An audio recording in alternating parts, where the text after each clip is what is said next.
All right, ladies, we have the Never Get Bored cards. These are new to us. I'm excited to use them this summer. And look at these. Look at how many cards are in here. There has to be over 50 cards in here. They are all super great quality, thick, good cardstock, laminated. They're made to work with any dry erase marker, and they provide one in the box. What's great about these is that they're actually designed for more than one kid. So some of them are one player. Some of them, I would say at least half of these are two player. I even saw a few in here that are two or more or three and more, but most of them are two player games. And then there's a good amount that are one player games. I will say just for like age appropriateness, you want to have at least one of your kids that are independent readers to do these.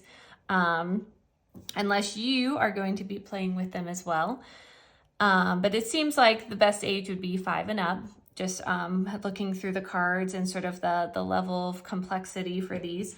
But I think ideal age range is the 5 to 12 here. And I could just see these being perfect for a car ride or just hanging out in our house, honestly. We can pull these out whenever. So we have lots of different games. I want to show you just a sample. I just pulled out a sample, but I think almost all of these are different from each other. I don't think any two of them are the same.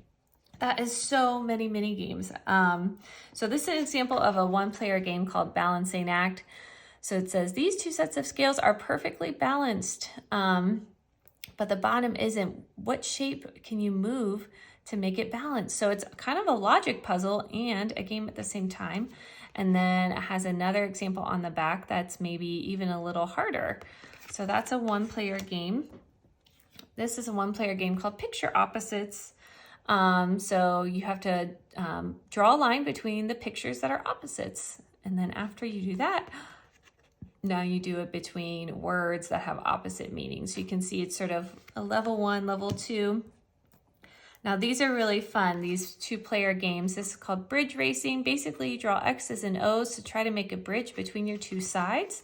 So a lot of times the cards will have the instructions on the front and they'll have the game on the back. So each player has to try to connect their bridge before the other player does. And then whoever connects their bridge first is the winner.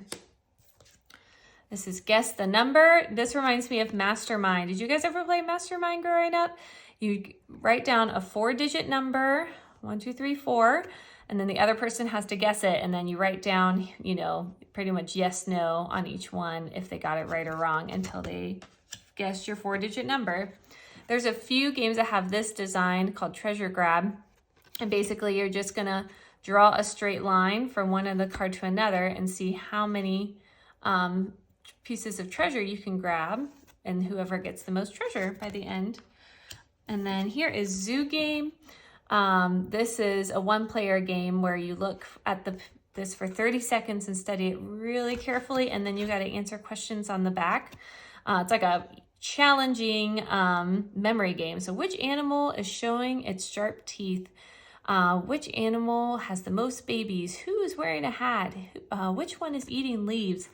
I seriously need to practice this because my memory is so bad these days. I think it'd be really fun to see how the boys would do with these. So there are, these are the only Never Get Bored cards, but in a similar vein, there are Never Get Bored books and journals.